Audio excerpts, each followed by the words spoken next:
Ya intinya jangan takut untuk mencoba, Mas. Modal itu kan bukan hanya uang. Kita diberikan badan, kita bisa nafas, kita bisa mikir, ini kan juga modal yang sangat berharga gitu loh. Kalau kata Bob Sadino, kamu punya dengkul, mau nggak dibeli dengkulmu 500 juta? Kan nggak mau kita. Ya itu kan modal kita sudah. Jadi kita harus berani mencoba, berani melangkah, berani keluar dari zona nyaman, itu yang paling penting.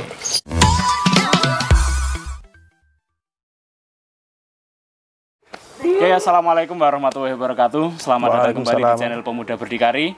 Salam berdikari, kreatif, inovatif, dan juga produktif. Kali ini saya sedang berada di Desa Tinggar, di Dusun Tinggar, Desa Tinggar, Kecamatan Bandar Kedung Mulyo, Kabupaten Jombang. Nah, di sebelah kanan saya ini, beliau ini merupakan teman seperjuangan saya dulu waktu masih sekolah di Madrasah Sanawiyah. Ya, jadi latar belakang beliau ini lahir dan dibesarkan di Kota Jombang. Jombang dengan background keluarga pengusaha ya, wirausaha semua ya. Iya, nggak ada yang pegawai. Kebetulan gitu, Mas. Nah, setelah karena lingkungannya wirausaha, maka sekarang beliau ini punya usaha ternak kambing. Apa ini, Mas?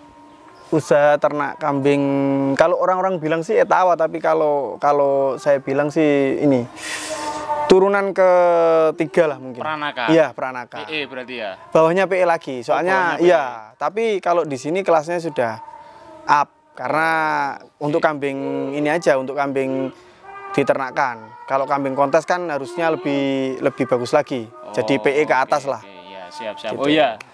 Lupa. Beliau ini namanya Mas Ilham. Mas Ilham Akbar. Meskipun namanya Akbar, tapi masih Akbar saya. Iya, saya udah diet ini, Mas. Ya, jadi kembali lagi ke beliau ini dulu teman saya waktu di MTS atau SMP itu 3 tahun. 3 tahun kita sekelas bareng. Ya, saya tetap melanjutkan pendidikan di Denanyar, di pesantren Denanyar. Beliau ini pindah ke Tebuireng. Tebuireng. Ke SMK Sultan Agung. SMK Sultan Agung Tebuireng. Ya. Setelah dari Denanyar. Denanyar ya. Ya. Oke, ya. Terus Jadi, sempat mengenyam pendidikan formal setelah SMK. di mana? Di Surabaya, Mas. Di Surabaya. Ya. Di mana? Di ITS, Mas. Di ITS. Ya, di ITS. Tapi ya gitu, Mas, karena kalau menurut saya orang yang lulus itu kan orang yang ini pelaku sejarah. Tapi orang yang seperti saya ini adalah pendobrak sejarah gitu. Jadi karena TA saya nggak selesai, saya juga nggak melanjutkan lagi. Gitu. Kalau beliau nggak lulus kuliah, kalau saya lulus kuliah tapi 7 tahun. Tapi alhamdulillah sekarang beliau ini punya usaha ternak kambing, dan kemarin sempat telepon-teleponan dengan saya bahwa ternak kambingnya ini punya big project sebagai salah satu ternak untuk pengembangan ekonomi masyarakat yang ada di sekitar. Ya, ya, benar. Harapannya seperti itu. Harapannya seperti itu. Tapi ini kan sudah dimulai ya? Sudah dimulai. Harus karena di desa itu agak sulit, Mas. Jadi apa ya? Kita kalau nggak jadi motor duluan, susah bergerak di sini. Kadang orang-orang kita edukasi dengan ini harus seperti ini, usaha itu seperti ini, bisnis itu seperti ini. Ya susah. Kalau kita jadi motor kan akhirnya kita jadi contoh. Ya sekarang akhirnya ada peternak-peternak sekitar yang datang ke sini untuk belajar tentang ini, apa namanya, pakan kering. Teknologi pakan kita terutama. Terus apa? Manajerial pemeliharaannya juga. Kayak gini kan, gini kita di samping loh. Ini kita jarak mungkin 1 meter dari kandang kan, cuman kira-kira untuk baunya gimana? Nah, betul. Untuk masalah bau ini sama sekali belakang kan. saya pas ini cuma 1,5 meteran, itu kandangnya beliau, dan sama sekali tidak ada bau. Meskipun di bawahnya itu kotorannya banyak, tapi kotorannya itu kering. Langsung kering. Tidak basah. Ya, langsung kering. Artinya meskipun kotoran kita tumpuk gini, nggak ada masalah. Itu kan sebagian kita lempar ke sana. Nanti ini kan kita lagi riset untuk apa namanya? bikin mikroorganisme lokal. Ya. Jadi kotorannya kita olah lagi. Sebenarnya di kandang ini nanti jatuhnya banyak sekali lini bisnis yang bisa diciptakan, Mas. Artinya ketika di sini saya main breeding sama main pengemukan. Lah kalau kita pengemukan, misalkan kita dapat kambing untuk ukuran akiko atau sate. Kita bisa buka warung sate atau jadi supplier bahan baku di warung sate. Ya. Terus kita bisa buka apa namanya? Ini usaha akiko sama penyedia hewan kurban. Oke. Satu. Terus dari segi kotoran kita bisa olah jadi pupuk kompos, pupuk kandang. Gitu. Kotorannya, terus urinnya juga. Jadi banyak banget lini usaha yang bisa diperoleh. Ini susunya juga bisa. Susunya per liternya 25.000 pasarannya di sini. 20 sampai 25.000. Oh, Ya, itu dari mulai hulu hilir itu banyak sekali usahanya, apa? Unit usahanya kalau kita mau membedah. Kalau mau dibikin bisa banyak. Iya, dan saya pun nggak mungkin bisa melakukannya sendirian. Makanya ada beberapa di sini di kandang ini saya punya tiga partner lah. Saya, teman saya dua ini yang bagian untuk ngurusin di lapangan segala macamnya. Ya, ini juga kemarin modelnya cuma nekat, Mas. Jadi bikin kandang segede ini berapa? 12 meteran lah. 12 meter. Terus awalnya sih pengennya setelah lebaran. Setelah lebaran. Angan-angannya mungkin setelah lebaran ada rezeki gitu kan.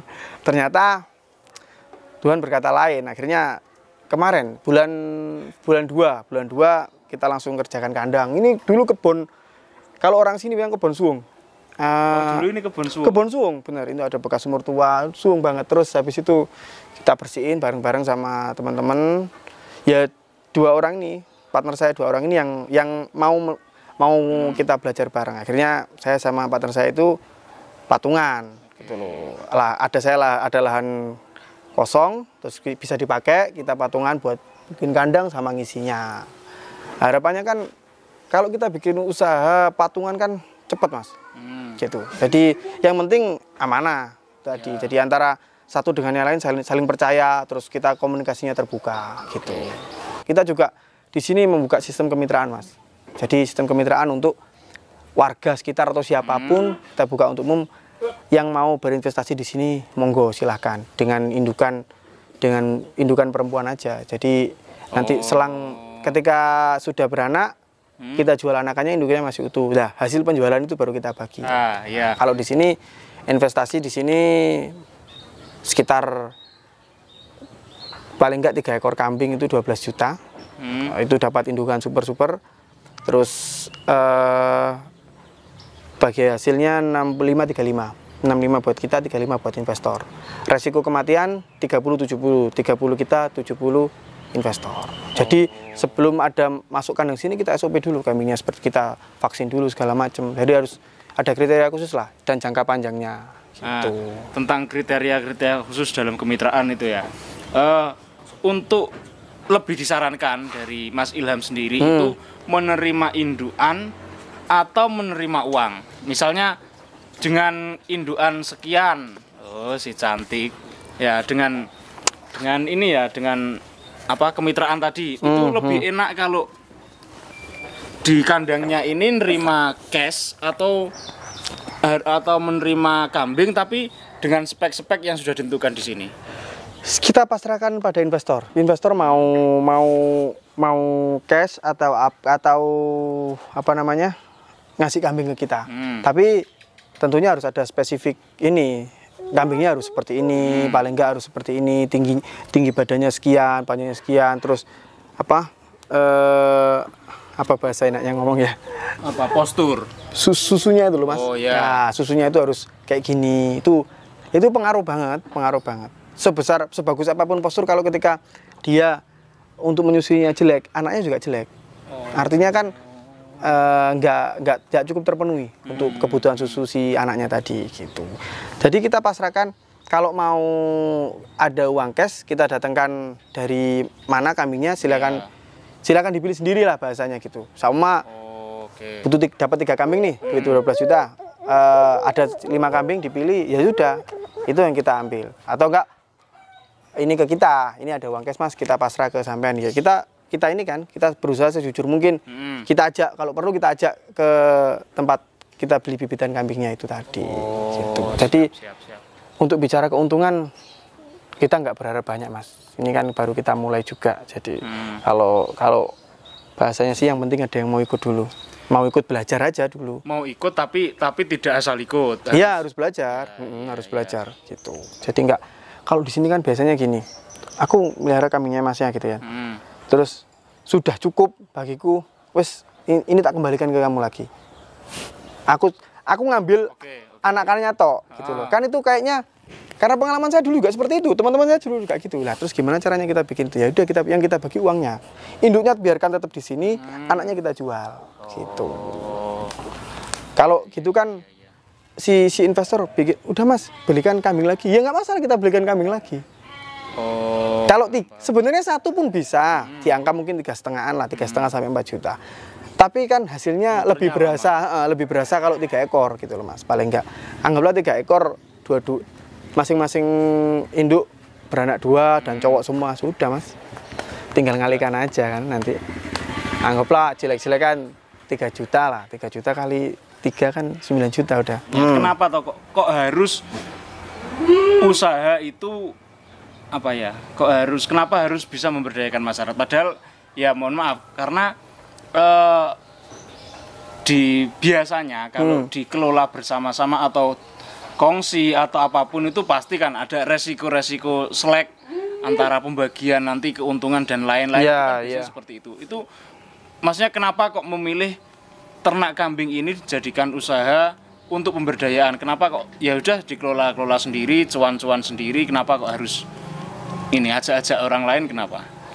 Kalau kita bahasanya sih beberapa orang yang bisa saya sebut mentor ya.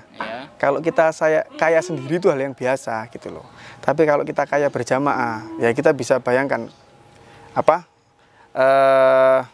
kalau kita saling berjamaah untuk maju, jamaah kita lebih maju, terus otomatis kan masyarakat sekitar juga ikut terangkat gitu loh. Dengan adanya seperti ini, gitu loh. Dari semua bisnis saya yang ada di sini ya dari tenaga lokal. Lebih banyak tenaga lokalnya lah, atau orang sekitar yang mau. Bahkan yang untuk makanan itu anak-anak yang nganggur, ini kan corona, daring segala macam. Jadi untuk ngisi waktu luang ya ini kerjasama saya bikin. Tadi malam baru selesai kirim saya gitu. Jadi lebih enak Mas, lebih tenang kalau masalah resiko nanti pembagian ya kita serahkan aja sama yang di atas. Kita niatnya kan baik. Kayaknya kan pastinya kan kita dibalas dengan baik juga gitu loh. Entah apapun prosesnya. Itu kan harus dicoba dulu. Bagi saya itu harus dicoba dulu. Lebih baik kita gagal tapi mencoba daripada kita tidak sama sekali. Tuh. Ini berarti sejak kapan Mas? Kandang ini mulai ada berarti sejak bulan 2. Oh, bulan 2 baru bulan 2 kemarin ini. Berarti baru bulan Maret, 2. April, 2 bulan jalan 28 Februari saya ngisi kandang. Oh, akhir bulan. Akhir bulan. Jadi itu memang nyari momen akhir bulan. Iya, kayaknya gitu. Pengennya sih pas Valentine Mas. Terus akhirnya dapatnya momennya akhir bulan. Tuh, jadi apa ya? Ya intinya ini bisnis yang kita baru mulai gitu loh. Jadi kita harus benar-benar belajar sana sini. Kita luangkan waktu ke mana-mana gitu loh. Nanti kedepannya itu nggak hanya ini Mas. Saya tuh juga terinspirasi dari channelnya Mas Hadi, kayak Pemuda Berdikari itu. Pemuda Berdikari itu apa ya? Inspiratif bagi saya. Jadi angan-angan saya dulu tuh, ya wes lah, aku mau bikin seperti ini. Gitu. Saya dulu tuh setelah saya memutuskan untuk tidak kuliah kan, ini apa namanya? Pasti ada tentangan atau? Iya, pasti. Perang paling hebat itu kan perang dengan diri sendiri dan keluarga Mas. Keputusan terhebat itu ada di situ. Bagi pengusaha itu kan gitu. Artinya orang tua pengen saya tetap lanjut kuliah, sayanya ya nggak pengen. Gitu loh. Bagi saya ya sudah gitu aja kan. Toh nanti tujuannya kita sama, cari cuan. Ujung-ujungnya sama, cari cuan lah. Cari cuan itu kan kita jalannya masing-masing. Gitu. Nah, ini flashback ya. Setelah saya memutuskan untuk tidak kuliah itu kan ada waktu 2 tahun Mas. Saya 2 tahun, dalam 2 tahun itu keliling, cari koneksi, belajar sana sini, tanaman, ternak, segala macam saya belajar. Sampai akhirnya saya jenuh, kepepet, ternyata di perusahaan keluarga sedang mengalami goncangan keuangan yang sangat lumayan. Akhirnya saya memutuskan 2016, bulan 5 kalau nggak saya bikin CV untuk perusahaan peternakan saya. Ya terpaksa saya meneruskan. Nah, selang itu ya ini akhirnya ilmu yang dulu saya pelajari ya saya aplikasikan sekarang untuk yang ternak. Gitu. Jadi ini juga apa namanya yang ini sih Mas, apa yang perlu digarisbawahi itu kayak formula yang kita bikin tadi, gitu. Formula itu gimana kotoran bisa sampai kering, bisa ndak bau segala macam. Ya itu tadi. Sekarang ada beberapa peternak lokal sini yang istilahnya bahasanya apa ya, nempil kalau orang sini, beli secara sedikit loh, gitu. Beli di sini. Dari dulu malah saya ajarin gratis, tak ajarin gratis gimana caranya saya sama teman saya, gimana caranya bikin ini nggak bau, bisa diaplikasikan ke ini, ke semua hewan ini rumenesia, bisa, sapi juga bagus. Jadi kotorannya kayak gitu, ya memanfaatkan ini tumbuhan-tumbuhan lokal sebenarnya, kayak empon-empon segala macam kayak gitu-gitu. Jadi makannya juga lahap, akhirnya jadi daging, terus kotorannya juga bersih, kering, cepat. Jadi ini meskipun tempatnya berada, ini kan sebenarnya di tengah pemukiman ya? Iya, di tengah pemukiman. Di tengah pemukiman lumayan padat. Dengan formula-formula tadi, bau pun enggak ini ya? Iya, saya jamin tidak mengganggu. Dan lain-lain, tidak ada, aman, ya? aman. Nah, jadi mungkin dari penjelasan Mas Ilham tadi tentang sejarah, bagaimana atau kok bisa terjun di perkambingan dan lain-lain, ini mungkin bisa menjadikan ini ya motivasi untuk teman-teman semua yang melihat video ini. Mungkin ada dari Mas Ilham yang ingin disampaikan untuk pesan untuk pemuda-pemuda biar lebih produktif. Ya, intinya jangan takut untuk mencoba, Mas. Modal itu kan bukan hanya uang. Kita diberikan badan, kita bisa nafas, kita bisa mikir, ini kan juga modal yang sangat berharga gitu loh. Kalau kata Bob Sadino, kamu punya dengkul, mau nggak dibeli dengkulmu 500 juta? Kan nggak mau kita. Ya itu kan modal kita sudah. Jadi kita harus berani mencoba, berani melangkah, berani keluar dari zona nyaman, itu yang paling penting gitu. Jangan puas ketika kita sudah pencapaian di satu level ini. Sebagai manusia kan kita harus ke level selanjutnya. Iya, harus upgrade terus. Artinya kalau saya berpuas diri, ngapain saya sudah ada usaha yang jalan gitu kan. Nah, terus saya terjun ke peternakan. Dengan adanya seperti ini kan semakin banyak ini manfaat kita kepada orang lain. Tujuan saya kan nomor satu cuma saya bermanfaat bagi orang lain. Gitu toh. Dulu saya kan sempat kerja di kontraktor segala macam. Terus saya jenuh, berada pada titik jenuh waktu itu juga Ramadan kayak gini. Saya ingat banget sama waktu itu motivasi saya itu videonya si Erik Sukamti. Das, pertama kali dia bikin das. Itu yang bikin saya kembali ke kampung halaman terutama, terus bikin kegiatan usaha kayak gini. Jadi buat apa kita merantau ke A, B, C, D, terus ya akhirnya kan yang ada manfaatnya buat kita sendiri, ya nggak masalah. Toh kita yang cari uang, tapi lebih bermanfaat lagi kalau kita buat orang banyak. Ya bikin usaha apa kecil-kecilan, sekecil apapun kan itu usaha namanya. Gitu. Siap. Jadi terus bagi lulusan madrasah juga ini ya. Saya juga lulusan madrasah. Kalau saya bisa, saya mampu, kalian juga pasti bisa, pasti mampu gitu loh. Mas Hadi juga sekarang berkarir di Jakarta juga. Jadi koneksi kan juga banyak nanti jatuhnya. Harapannya kalau ada beberapa kayak semua komunitas pemuda berdikari, saya di sini punya komunitas peternak seperti ini, di kota mana ada, kita bisa saling suplai, Mas. Ya, jadi uangnya itu muter di kita aja, ya, gitu. Betul. Sekarang ini kalau pandangan saya sendiri itu sudah apa ya? Sudah bukan zamannya bersaing, tapi tentang bagaimana kita bisa berkolaborasi. Iya, benar, kolaborasi yang paling penting itu. Tapi realitanya gini, Mas. Harusnya ini ya yang pernah kita alamin. Sedikit ke arah politik. Di desa itu harusnya bisa melihat gitu loh, setiap potensi warganya ataupun ada beberapa potensi, mungkin ada usaha apa itu harusnya kita benar-benar support gitu loh. Karena pemerintah pun juga ada anggaran untuk dana desa segala macam. Nah, salah satunya BUMDes yang lagi benar-benar digalakkan sama Kementerian Desa kan. Itu ujinya dipermudah segala macam. Nah, harusnya kita manfaatkan itu, bukan karena berkembangnya desa itu bukan dilihat dari infrastrukturnya aja, salah satu aja itu infrastruktur, tapi yang paling penting kan sumber daya manusianya gitu loh. Ketika sumber daya manusianya bagus, insya Allah semua mesti bagus gitu loh. Tuh, jadi pernah saya beberapa kali mengajak kayak, ayo bikin usaha apa bersama-sama, bikin bentuk. Di sini tuh terkenal dengan kampung bawang merah, Mas. Ya tadi Kampung Bawang Merah. Sepanjang jalan Saman ke sini pasti lihat jemuran bawang merah betul, gitu. betul. Tapi di sini tidak ada petani yang menanam bawang merah. Semua ambil dari kota lain, entah Nganjuk, entah Bojonegoro, Tuban, terus Jawa Tengah, Brebes segala macam. Kadang dari Probolinggo juga. Di sini tuh cuma tengkulak aja sebenarnya. Untuk dijadikan kerupuk. enggak bawang. Jadi di sana bahasanya ditebas ya. Kita orang sini ambil di sawah, diproses dikeringkan di sini, diambil daunnya sama akarnya, dibersihin, kirim sampai ke luar pulau, kemana gitu, ke Jakarta, Kalimantan, Sumatera yang sering pasarnya di sini besar, gitu Mas. Jadi lebih baik ini ya, menggali sebenarnya potensi apa tuh yang ada di sekeliling kita up, kita kembangkan yang ada. Iya, jadi harapannya bagi yang kayak sekarang mahasiswa ya bahasanya, adik-adik kita kan, mahasiswa itu yang di luar sana, belajarlah dengan tekun, pelajari semua hal, jangan hanya hal yang ada di kampus saja.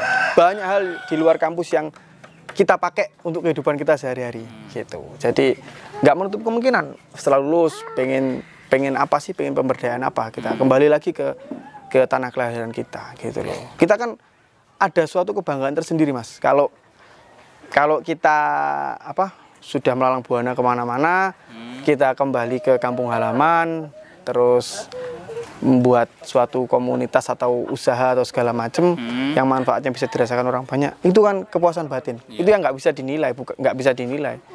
Kalau uang sih ya sudah, kita dapat uang segitu, ya udah kita tabung atau kita pakai sendiri, sudah di situ aja.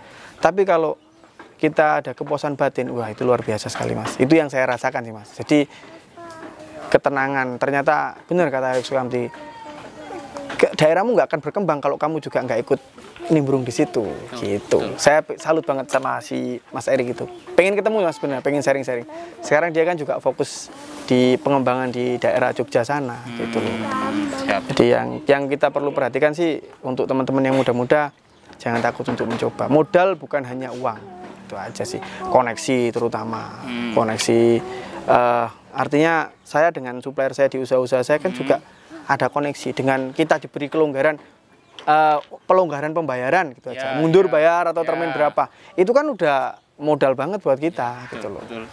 Ya, gitu. Jadi ya secara garis besar untuk ini wirausaha ke depan ini memang seharusnya kita ini sama-sama saling support, saling sinergi, saling kolaborasi. Saya butuh apa, kamu ada apa, ya. Itu bisa saling tukar, itu saling mengisi. Ya. Kalau dulu persaingan antara satu pengusaha dengan yang lain itu, kalau sekarang ini sudah nggak berlaku ya. Lebih baik kita kolaborasi. Oke, baik. Ini karena si cantik sudah ngajak selesai.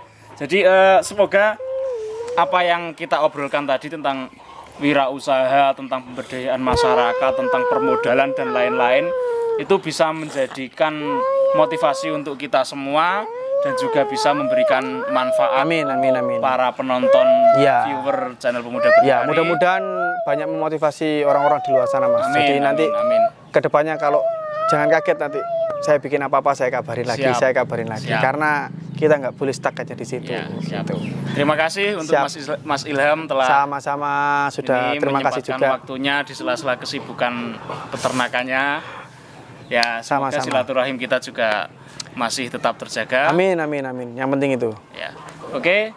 Terima kasih sudah melihat video ini. Jangan lupa untuk like, komen dan juga subscribe channel Pemuda Berdikari. Salam berdikari, kreatif, inovatif dan juga produktif. Sekian dari kami. Wassalamualaikum warahmatullahi wabarakatuh.